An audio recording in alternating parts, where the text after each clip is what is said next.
काल मोठी सविस्तर बैठक झालेली होती माननीय मुख्यमंत्री महोदयांच्या अध्यक्षतेखाली आणि दोन्ही उपमुख्यमंत्री सर्व प्रमुख खात्याचे सचिव एजी हे सगळे त्या ठिकाणी हजर होते आणि त्या बैठकीमध्ये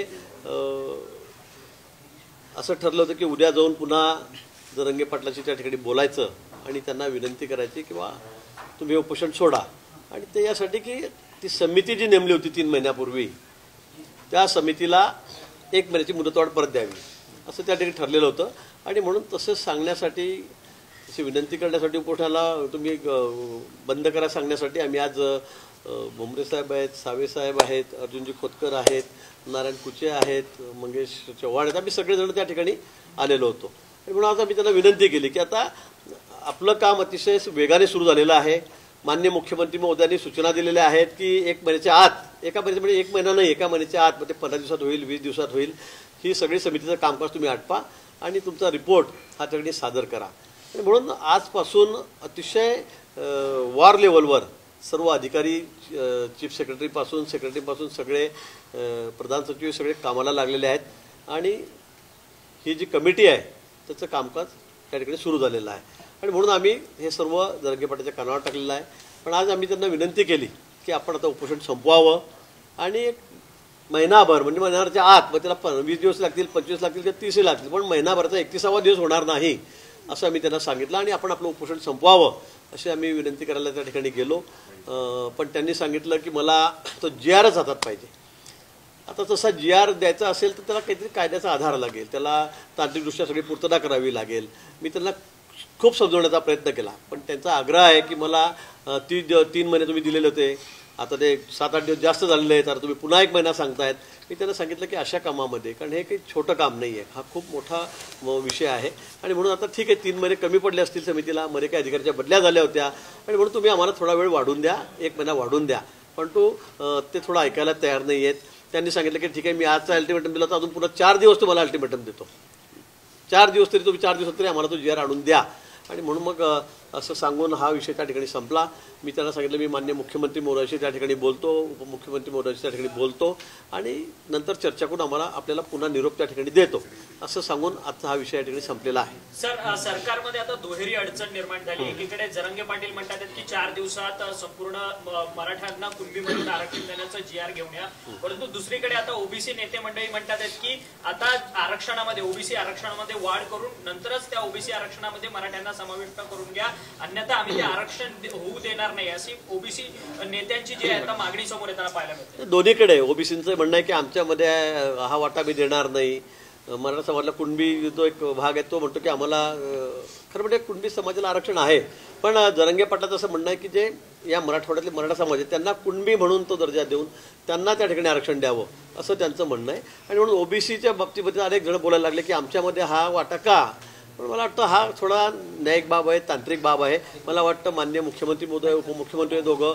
आणि या बाबतीमध्ये खूप चांगला मार्ग काढावा लागणार आहे। इथे घाई गर्दीने तुम्ही आता जे फोन करायला फोन केला होता, फोन करायला म्हणून तुम्ही गेलेला होता, अर्धा तास तुम्ही फोनवरती चर्चा केली मग तिथे तोडगा निघाला नाही का आणि पुन्हा तुम्ही तिथे आपण त्या ठिकाणी बघितलं मी चर्चा करायला गेलो पण तिथे नेटवर्क अजिबात नव्हतं। एकदा 2-4 शब्द बोलले की पुन्हा कटवायचा मला तिन्ही नेत्यांशी त्या ठिकाणी बोलायचं होतं आणि सविस्तर चर्चा त्या ठिकाणी होऊ शकली नाही कारण त्यांचा आवाज येत होता माझा जात नव्हता, माझा आपण त्या ठिकाणी बघितलं आपण इतके दिवस झाले त्या ठिकाणी थांबलेला आहात, नेटवर्कचा इश्यू त्या ठिकाणी होता आणि म्हणून पूर्ण आणि असा विषय आहे की लगेच मी 4 दिवस ते हो सांगतील पण तिथेही तिघांना बसावं लागेल, अधिकाऱ्यांना घेऊन बसावं लागेल अन्यथा नुसता खोटा शब्द याचा हा 4 दिवसात करून टाकतो आणि 4 दिवसात होणार नसेल तर मग त्याचा उपयोग नाही आणि म्हणून मुख्यमंत्री महोदय मला म्हणाले की तुम्ही इथे परत या, रात्री आपण वर्षावर बसू, उद्या कॅबिनेट आहे त्यावेळेला आपण थोडा वेळ काढून 4-5-6 जण त्या ठिकाणी बसू, अधिकाऱ्यांनाही त्या ठिकाणी बसू आणि मग या विषयावर आपण चर्चा करू असा विषय आता झालेला आहे। नाही आता उद्या कॅबिनेट आहे, आता जाऊन आम्ही आत्ता जमलं आता थोडा उशीर झाला तर उद्या सकाळी कॅबिनेटच आहे त्यावेळेला आम्ही मुख्यमंत्री महोदयांची या संदर्भामध्ये सगळी त्यांच्या कानावर माहिती देऊ, उपमुख्यमंत्री महोदयांशी त्या ठिकाणी बोलू आणि मग एकत्रित बसून त्या ठिकाणी जरंगे पाटलांचं काय म्हणणं आहे आणि त्याच्यावर काय कसं त्याचा मार्ग काढता येईल या संदर्भामध्ये चर्चा होईल आणि नंतरच मग पुन्हा इथे येण्याच्या विषयी कधी यायचं उद्या का परवा त्याविषयी निर्णय होईल. निरोप त्यांच्या घेताना 4 तुमचा दिवसाच्या चेहरा ultimatum खुललेला होता. बदला. अनिल खोतकर आणि तुमचे चेहरे प्रचंड खुललेले होते शेवटी निरोप घेताना. नाही, चेहरा खुललेला किंवा उतरलेला हाचा विषय नाही, हा विषय खूप गंभीर आहे. पण आता जाताना मी त्यांना पुन्हा सांगितलं की नेटवर्कमुळे आमचं नीट संभाषण होत नाहीये. मी रात्री उद्या जाऊन मुख्यमंत्री मोदीशी आम्ही सगळेच त्या ठिकाणी भेटू, बोलू आणि त्यानंतर मग ते जे निर्णय देतील तो आम्ही पुन्हा यांना कळू. पण आता 4 दिवसात हा निर्णय होईल का नाही, कारण हे मला आधी ते सांगणं न विचारता शक्य नव्हतं. पण पॉसिबल आहे का कुणबीमधून GR काढणं? या सगळ्या तांत्रिक बाजू आहेत. हे मी सांगणं किंवा मला वाटलं की लगेच सांगणं किंवा कुणाला दुसऱ्याला वाटणं हा एवढा सोपा विषय नाहीये. पण मला वाटतं यातून सकारात्मक काहीतरी निर्णय त्या ठिकाणी होण्याची शक्यता आहे. परंतु अजून विषय चिघळू शकतो, कारण की मराठा विरुद्ध आता ओबीसी देखील संघर्ष पेटला जाणार. मला वाटतं आम्ही सगळ्यांना बॅलन्स ठेवून, दोघांना बॅलन्स ठेवून आणि तांत्रिकदृष्ट्या सगळी तपासणी करून तेव्हाच हा निर्णय होईल. त्यांनी 4 दिवस तुम्हाला दिले होते, त्यात पुन्हा तुम्ही 1 दिवस उद्याचा जो आहे तो पुन्हा चर्चेत घालवणार आहात. पण बाबा आता मग बघा काय नाही, 4 दिवस दिले लगेच असं निर्णय होणार आहे का की लगेच आता तिसऱ्या दिवशी आम्ही येऊन बिहार द्यायचा म्हणून. हे तांत्रिक सगळ्या गोष्टी आहेत, टेक्निकल बाबी आहेत आणि त्यामुळे मला असं वाटतं की घाईगर्दीमध्ये नुसतं आम्ही काहीतरी कागद घ्यायचा आणि ह्या काढला GR घ्या, उद्या कोर्टात जाऊन त्याला स्टे होईल नाही का मिनिटात, 1 तासामध्ये स्टे होईल त्याला.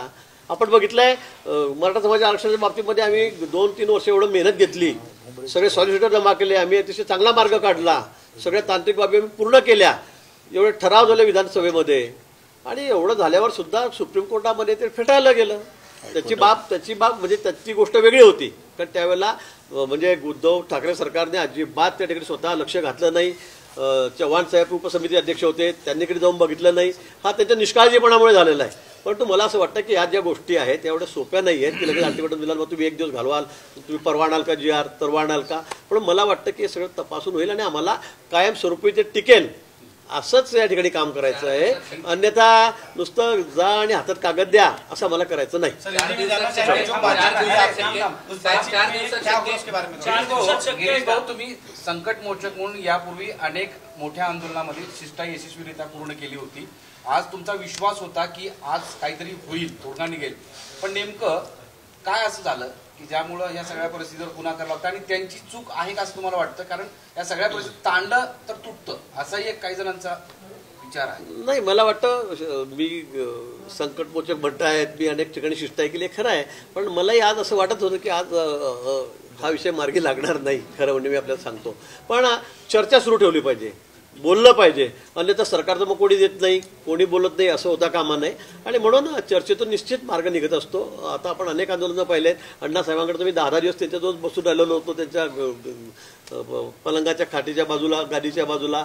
पण मार्ग निघत असतो. अण्णांचं वय तर किती आहे, किती वय होतं अण्णांचं, त्यावेळेस तब्येतीची खूप धोका होता शेवटच्या आंदोलनाला दिल्लीच्या वेळेला. पण आपण त्याचा मार्ग काढलेला आहे आणि म्हणून मला वाटतं चर्चेचा मार्ग नेहमी मोकळा असला पाहिजे. त्यांना काय वाटतं, आम्हाला काय वाटतं आणि निश्चित शेवटी करतो एकदा त्यातून मार्ग निघत असतो. म्हणजे तुम्ही मार्ग काढणार याच्यातून शेवटपर्यंत राहू निश्चित निघेलच ना. कुठल्या गोष्टी तरी जातात का, कुठला ना कुठला मार्ग निघत असतो प्रत्येक विषयामध्ये. तुम्ही असा दावा केला आहे की तुम्ही त्यांना म्हटले की आम्ही उद्या परत येऊ बोलायला आणि 100% ह्याच्यावरती उद्या आपण तोडगा काढूच असं तुम्ही त्यांना निघताना बोलतो. 100% तोडगा काढू असं नाहीये. मी त्यांना म्हटलं की आता मी इथून नेटवर्कमध्ये मला त्यांच्याशी संभाषण करता येत नाहीये. DCM साहेब नागपूरला आहेत, दादा बाहेर आहेत आणि मुख्यमंत्री महोदय मुंबईत आहेत. त्यामुळे तिघांचाही समन्वय करावा लागेल. आणि म्हणून मी त्याला सांगितलं की बा मी आता रात्री बोलतो, उद्याही बोलतो आणि तर निर्णय झाला की मी आपल्याकडे येतो. आणि सांगितलं मी उद्या, म्हटलं उद्या झालं तर उद्या येईल, तर परवा येईल. पण हा विषय आम्हाला लवकर संपवायचा आहे. जो आप लोगों की चर्चा हुई उसमें क्या कुछ बातचीत हुई? 4 दिन का जो अल्टीमेटम दिया गया है, क्या आपकी सरकार 4 दिनों में ये जो है निर्णय ले पाएगी कि नहीं? 4 दिन का अल्टीमेटम आज जरंगे पाटिल जो है उन्होंने दिया है अनशन के लिए. उन्होंने कहा 4 दिन तक मैं भले सलाइन ले लूँगा, पानी पी लूँगा, जूस पी लूँगा, लेकिन 4 दिन के बाद में मैं पूरा अनशन यहाँ पे करूँगा जिसमें मैं पानी भी नहीं पीऊँगा. तो इसलिए हमने आज, हम तीनों चारों मिनिस्टर्स हैं यहाँ पे, MLA हमारे 2-3 विधायक हैं, हम लोग जाके उनसे मिले. कल इसी विषय को लेकर एक बड़ी मीटिंग उपसमिति की जो थी मराठा आरक्षण को लेकर वो भी हुई थी. उसमें सभी बड़े ऑफिसर भी थे, सभी मतलब CM, डेप्यूटी CM, मिनिस्टर भी उसमें थे और विस्तृत चर्चा उसमें हुई है. पहले तो 3 महीने का एक समय, एक समिति गठित की गई थी और उसको दिया गया था. 3 महीने में काम नहीं हुआ, इसलिए ये जो पाटिल है वो अनशन पे बैठ गए हैं. तो हमने उनसे कहा कि 1 महीने का समय हो, क्योंकि बीच में के समय में थोड़ा काम तो चल रहा था, लेकिन उसको पहले जो उसके अध्यक्ष थे रेवेन्यू के प्रधान सचिव, उनका तबादला हो गया, उनका ट्रांसफर हो गया, बाद में और कोई 2 लोगों के नीचे का ट्रांसफर हो गया, इसलिए थोड़ा गति धीमी हो गई थी। इसलिए हमने उनसे कहा कि भाई 1 महीने का समय और हमें दीजिए, 1 महीने के अंदर ये सब समिति का कामकाज हम खत्म करेंगे, उसके बाद में ये निर्णय होगा। लेकिन उनका कहना जो है जरंगे पाटिल का, वो कहते हैं कि भाई मुझे 4 दिन के अंदर, पहले तो कह रहे थे 2 दिन, तो आज हमने उनको मना लिया कि भाई ठीक है आज का आखिरी दिन है, लेकिन और हमें समय दीजिए, 1 महीने का समय दो, 1 महीने के अंदर ही, मतलब 1 महीने 30 दिन है, हम 20 दिन में भी खत्म करेंगे काम, 25 दिन में भी करेंगे, 15 दिन में भी होगा। लेकिन उन्होंने कहा है कि 4 दिन के ऊपर मैं यहाँ से मतलब समय नहीं दूंगा और यहीं बैठा रहूंगा। तो इसलिए बस उसी विषय को लेकर मैंने माननीय मुख्यमंत्री महोदय है, ने उनसे भी बात की है, लेकिन वहाँ से नेटवर्क नहीं होने के कारण बात नहीं हो रही थी। डेप्यूटी हमारे सीएम है, दोनों, उनसे भी मेरी बात हुई है। उन्होंने कहा कि इससे यहाँ से तो बात नहीं हो रही, दोनों अलग अलग जगह है, तीनों अलग अलग जगह है। डिप्टी सीएम हमारे नागपुर में भी है, देवेंद्र जी साहब, सीएम साहब मुंबई में है, अजीत दादा के बाहर है, तो तीनों को इकट्ठा होकर इस विषय पे चर्चा करनी पड़ेगी। कल कैबिनेट है, कैबिनेट खत्म होने के बाद या पहले जैसे भी सीएम साहब समय देंगे, हम लोग इस पर चर्चा करेंगे और इस पे आगे का निर्णय होगा। महाजन जी, उन्होंने 4 दिन का टाइम मांगा है, बकायदा आपने उनसे चर्चा भी की, पर ये जो डेडलॉक है वो तो खत्म हुआ ही नहीं, तो निर्णय इस पे कुछ हुआ ही नहीं अभी तक। नहीं, मुझे लगता है चर्चा शुरू है, चर्चा में से ही मतलब रास्ता निकलते रहता है, और इसलिए मुझे ऐसे लगता है कि जरूर इसमें से रास्ता निकलेगा। और कल सीएम साहब बाकी सब जो ऑफिसर है उनसे बात करेंगे, उसके बाद में आगे मतलब क्या हो सकता है जल्द से जल्द, वो भी हम जरंगे पाटिल इनको कहेंगे। समिति की जो रिपोर्ट है उसके बारे में थोड़ा सा बताइए सर, कब तक क्या कुछ? नहीं, समिति का काम चल रहा है। मैंने कहा कि वे 3 महीने का समय उनको दिया गया था, कामकाज शुरू भी हुआ था, 60-70% काम भी हुआ है, लेकिन बीच में मैंने कहा कि जैसे ऑफिसर्स का तबादला हो गया, कुछ ट्रांसफर हो गई दोनों तीनों ऑफिसर्स की, तो इसलिए काम थोड़ा मतलब जो स्पीड था वो कम हुआ था। लेकिन अभी कल जो बैठक हुई उसमें सीएम साहब ने सख्ती से कहा कि 1 महीने के अंदर मुझे इसका रिपोर्ट चाहिए। सभी ऑफिसर इसी काम में वार लेवल पे लगे हुए हैं, वार लेवल पे। तो मुझे ऐसे लगता है कि जल्द से जल्द ये काम पूरा होगा और इसमें से रास्ता निकलेगा। एक सवाल आ रहा है, आपने उनको मुंबई बुलाने की दरखास्त करी थी आपने, तो क्या वजह थी मुंबई आप उनको बुलाना चाह रहे थे? नहीं, मैंने कहा था आप अनशन खत्म कीजिए और उसके बाद में 2 दिन बाद थोड़ा आराम करके मुंबई आइए, वहाँ आपका क्या कहना है, आपके पास कौन से पेपर है वो भी सामने रखिए समिति के, तो मुझे लगता है इसमें और ज्यादा सुविधा होगी उनको। इसीलिए मैंने उनसे कहा था कि आप भी मुंबई आइए। एक शेवटचा प्रश्न मराठीतला आहे की उद्या किती वाजता आपण येणार आहात परत? कुणबी जो समाज है उसमें जोड़ने की जो बात ओबीसी खाते में जाने की बात हो रही है, कहीं ना कहीं ओबीसी समाज भी इससे नाराजगी व्यक्त कर रहा है, इसको कैसे आप लोग पूरे सिस्टम को बैठाएंगे?